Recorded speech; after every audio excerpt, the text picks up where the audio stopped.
welcome to this Wait Fire YouTube video, where today is going to be a review video of the new Nameless faction for Mantic Games' science fiction skirmish game, Deadzone. So we are going to be reviewing pretty much all that you can get, really, because we're going to be looking at the Nameless starter set, so that's everything you really need to sort of get going. And then we're also going to look at the support that you can buy as additional add-ons, which is the Bathomite. Just get that out of the light there. So there's a bit of Bathomite we can look at. So that's like a mobile artillery alien, really. And then we're also going to look at the absolute beast, which is the Goliath. Yes, so we're going to have a look at all of these. We're going to talk about what the models look like, and for those of you who play Deadzone, we're actually going to talk about how they work in game as well a little bit. So, you know, hopefully you'll find it interesting, and let's have a look at the models.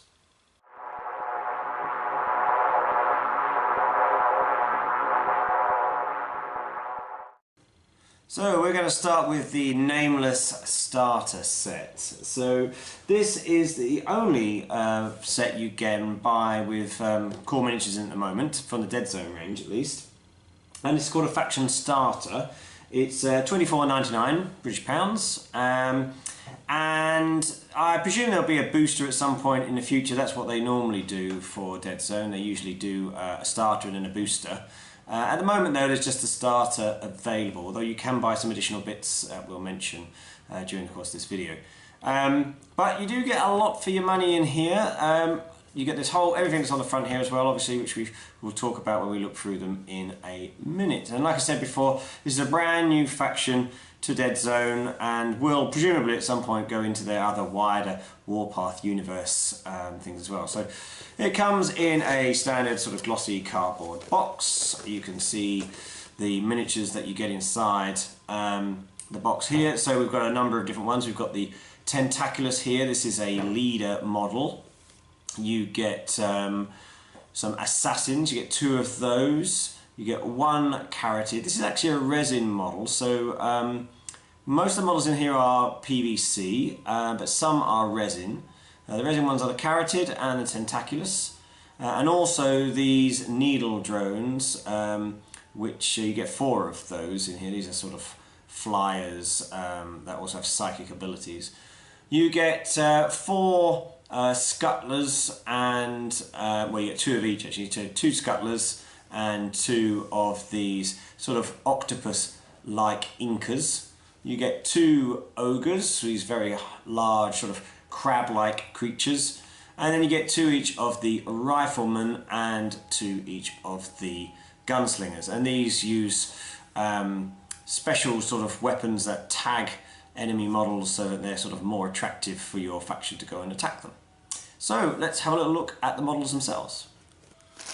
So this is what you get inside. We'll have a look at that, and you get 2 packs of flying bases. So these are the usual sort of plastic ones that you stick something in the centre of. We'll put those there for the drones. Some more bases here. You only need a few bases, it has to be said, because a lot of the models don't need bases because they're on PVC ones anyway. I'm actually short of a few bases there, but oh no, not. No, it's exactly the right number of bases. You only need 2 bases because you need 1 for the carotid and you need the larger one for the psychotroid. So let's have a look. You can see that there are different resin models and there are PVC ones. So we'll look at the PVC ones first, because people have raised some questions about these PVC models. And they come in this slightly garish purpley sort of colour. So these are 2 packs of exactly the same ones, and these are multi-part that have been put together in the factory. So they've been glued together, and they're pretty decent sort of way they've been put together. There's no real massive gap. So this is the assassin. So I'll just hold him up a little bit so you can see. So he's got these sort of quite pincery claws. He's got these tentacles hanging down from his maw, from his mouth, and he comes on a pre-moulded base, of course. Now that'd be very easy to clip off if you wanted to clip that off and base them on your own sort of resin bases or any other different sort of bases, that would be quite simple to do. Particularly with these plastic stuff, if you warm it under sort of a kettle, the steam from a kettle, very, very easy to pinch those off. This is one of the inkers. So in game they can squirt out ink from their either when they die or at one other point in the game. So they're sort of like octopus-like, and as troops, these are the only ones that can carry items, because with all those tentacles they can just pick things up. So you can see he's got a big mouth just in the centre there. They're pretty rubbish as fighters, but they do have this very useful role, obviously, of leaving the ink behind. This is a scuttler. So you can see it's sort of crabby-like, and it will scuttle around the battlefield, as it says. These are, in the game, they're fairly rubbish, but they are good in large numbers, so they can gang up on things that can do some serious damage if they do that. You can again see that they're PVC, so it is stuck to the base here with this little pin. If I put my hand behind, you might just about be able to see that small pin there. If you really didn't want that pin there, you could cut that off very easily and glue them on with just their feet, which I've got some resin ones actually, and that's what I've done, and they're fine. So I don't see that being a problem. Or you could obviously, oops, dropped it. Or you could obviously change it and put some rocks or something underneath or something like that. This is the rifleman. So you can see him quite nicely there. Lots and lots of tentacles. And he basically like a mass of tentacles underneath. He's got armoured shell over the top, or actual armour I think, and then this rifle, hence this name. Very good model. I like this one a lot. When we talk about the PVC, there's a little bit of flash on here. I mean, it's certainly not terrible. You could clean that off very easily, I think. The ways to clean it off are either to use a knife, of course, or to use something coarse like a file or something like that would take them off quite reasonably well, I think. I don't think there's a major issue with that. I've heard some people say there is, but not on this. The only difference would be that in the hard to get places, and obviously it can be difficult to scrape those things off. Likewise here we have the gunslinger, very much of the same sort of style as the rifleman. He looks quite similar in lots of ways, but he has two pistols instead, so you can see them pointing forwards there. And again, he's got these sort of tentacle feet as well, that you can see there at the base. Probably, yeah, I think probably my favourite model, certainly for the posing, really dynamic posing. I like that one a lot. And then we've got the big baddie for this core sort of troops. This is the ogre. Yeah, so if I put him next to, say, the assassin, you can see how much bigger he is than one of those models. He's got this big hard shell, which in game is very, very hard to defeat, gives him lots of armour. He's got these big claws that he grabs people with. And then this sort of tentacly mouth thing again as well. He sort of looks like he's sucking up krill or something like that. Very nice model. Bit bulky, you know, in the game, and from the back here, a little bit trickier to sort of make look good with paint, I would say, because whilst there's lots of high points, it's a bit, actually it's a little bit bland for painting. But I've seen lots of people do lots of different things, and they're all quite innovative. So I think there's a lot of room for sort of artistic license here, and certainly what the purple sort of and red colour that's on the box is certainly not a sort of a standard that you have to stick to. You can do whatever you want with these, of course. So those are the PVC plastics. You get two sets of those, exactly the same. Now we're going to look at some of the resin models. So these are all made in-house at Mantic. And this is how they come. So this is the needle drone. Sorry, this is the needle drone. These bits obviously just get cut off, they just to make it cast properly.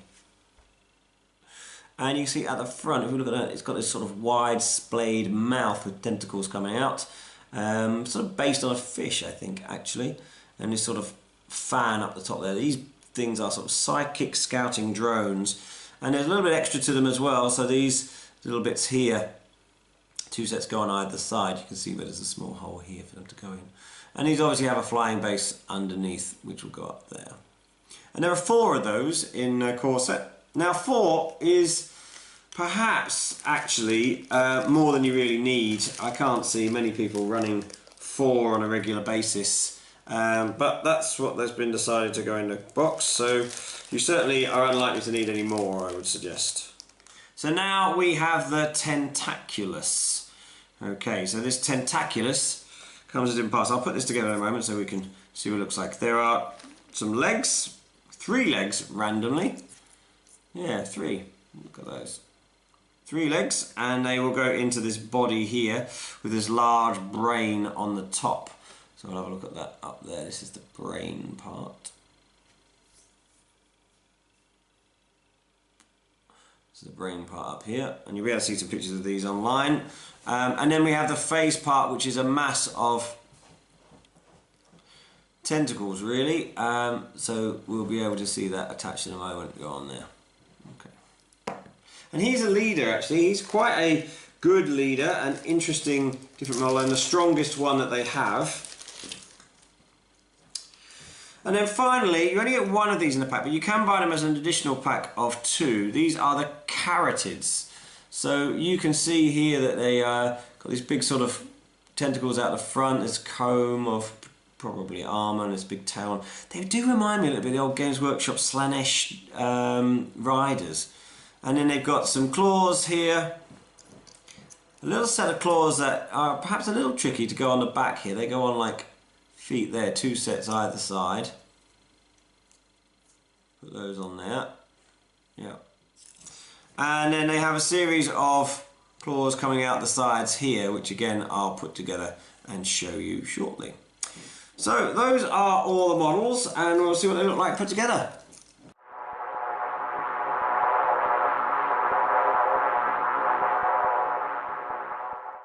So here we are, 10 minutes of work putting these resins together. This is the Caratid. So this is a troop in the game, so a standard sort of fighter. This one's probably the most fiddly to put together because you have to put this set of legs on each side at the back on, and then these single legs here at the front, and then you have to put each of the 4 arms on. So there's a bit more to this one putting together. It's not too bad actually, it's better than I thought. Personally, I'm not a big fan of the pose.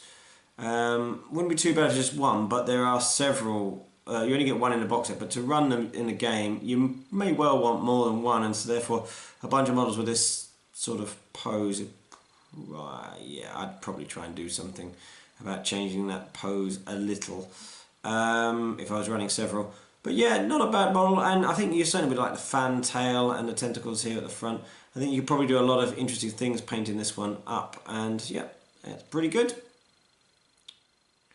The Tentaculus, the leader, so you can see that he stands on these 3 tripody legs, and this one goes together very nicely indeed actually. Really easy to put together, that one. The face comes on separately, and then the 3 legs, and that's it, so it's 4 parts. It's got this brain area at the back here, all the psychic powers come from that. Yeah, very large model. You can see it looks a lot bigger than this Caratid, which is a large model, and much bigger than the next model, which is the Needle Drone. So the Needle Drone is really just one piece with 2 separate small wings either side here. These little ones have to be glued on. Dead simple, and like I said before, it goes on a flying base, so I haven't put it on that yet, but you know, you can see that's going to be fine. There's a little bit of flash there I haven't cleared off on the resin by these gill sort of areas, but that's easy to clean up.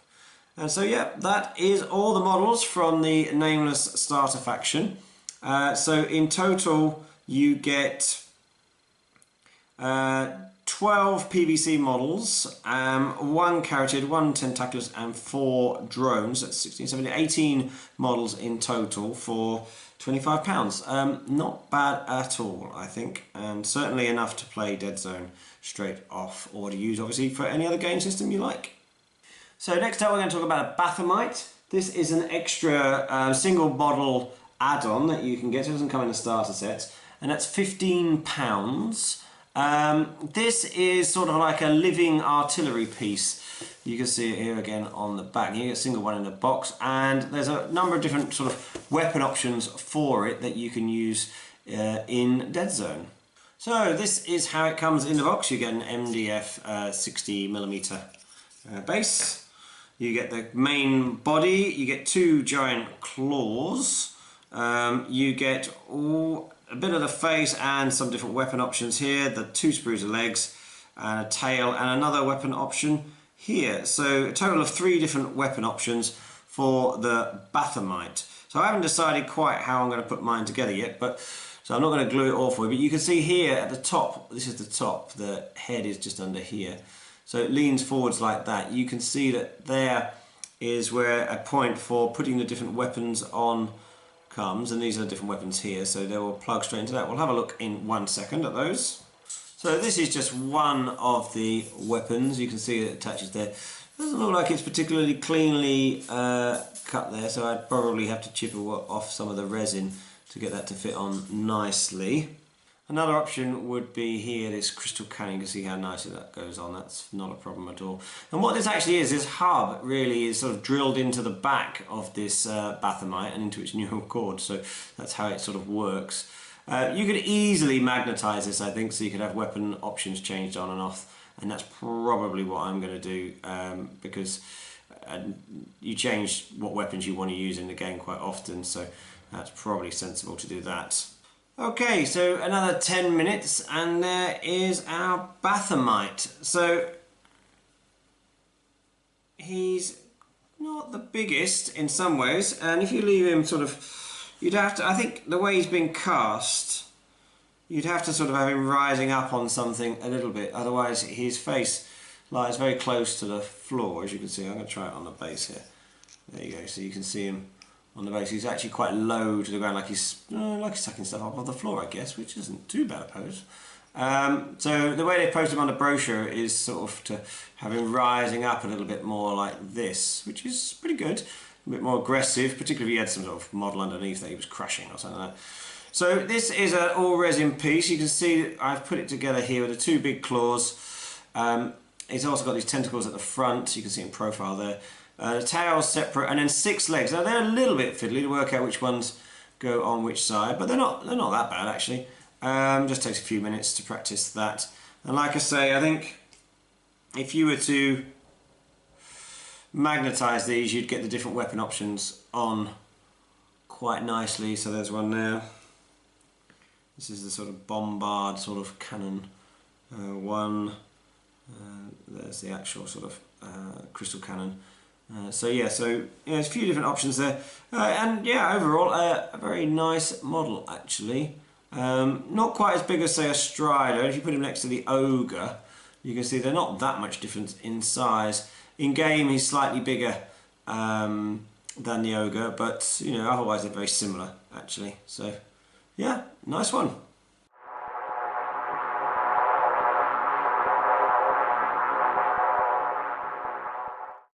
Now finally, here he is.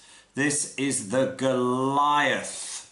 So at present, if you want the Goliath, despite him being in Deadzone, you can only actually buy him, and this probably will remain the case, as part of this Star Saga expansion, the Terror in the Deep, the Goliath expansion. And that's £25 from Mantic. And inside you really get just the Goliath model, but you also get a small scenario pack and a card for the Goliath to be used in Star Saga. So that's the sort of, that's an enemy card, a boss card really, that they use for that. So if you want to use him in Star Saga, he comes with everything you need to use him in that game. If you don't want to use him in Star Saga, then just keep these bits for fluff or throw them away, because the model's exactly the same one as you would use in Deadzone. Right, let's have a little look inside. So this is what you get in the box. You get the little pamphlet really for the Terror in the Deep for Star Saga, an extra mission. Oh, shouldn't see that, haha. So this is one extra mission where you use the they got, sorry, 2 extra missions actually, where you use the Goliath in Star Saga, and that's to accompany the Terror in the Deep expansion for Star Saga, which has just got on sale now. So that's the first expansion for the core set of Star Saga. And then amongst that as well, you also get this minion card, sorry, boss card. So you can see this is actually about 3 times the size of the normal boss cards. So it's got their sort of different health on here. In fact, this health has been split into head, body and tentacles, so different parts of it can be blown off, I presume. So yeah, that's quite interesting, isn't it? On the back you've just got the usual sort of nice art that you have. So even if you didn't want the other bit, you could use this as some art stuck on your painting table or something like that. So the model itself comes actually as 10 parts that have already been pre-assembled in the factory. This is again a PVC, and you can see it's pretty thick and sturdy stuff. You know, it's not that bendy at all. I'm sure you can bend it with a bit of heat treatment to reshape these if you had, maybe you had more than one of these. They're quite expensive in Deadzone, so you'd struggle to get 2 in a force, but I'm sure you can. And obviously at some point in the future it may well come out in Warpath. So I'm just going to put it for scale next to that assassin I showed you earlier on. You can see how much larger than one of those he is. And also the ogre. So he's more than twice the size of the ogre, or the Bathomite that we had as well. So again, you can see how much bigger than that Bathomite he is. So I'm going to bring him up nice and close so you can see really well what he is. So you can see it's the same purple PVC. He's got a big maw here. He's got these large tentacles, which in the game are used to use a special ability that's unique to him actually at the moment at least, called Smash, where he can basically pick up models and throw them around or bring them into his own mouth. He's got some great big tentacles on the back there. And yeah, he is a beast. Big hard carapace shell. Yeah, he's a pretty nasty monster actually. Yeah, he's going to be fun to paint and going to be really fun to use in game, I think. So yeah, a very nice model. Again, you can't really see, there's a little bit of flash that needs clearing up there, but not that much at all. So I don't think that's too big an issue. Yeah. I'm going to look in a second to see what he looks like on a Deadzone cube.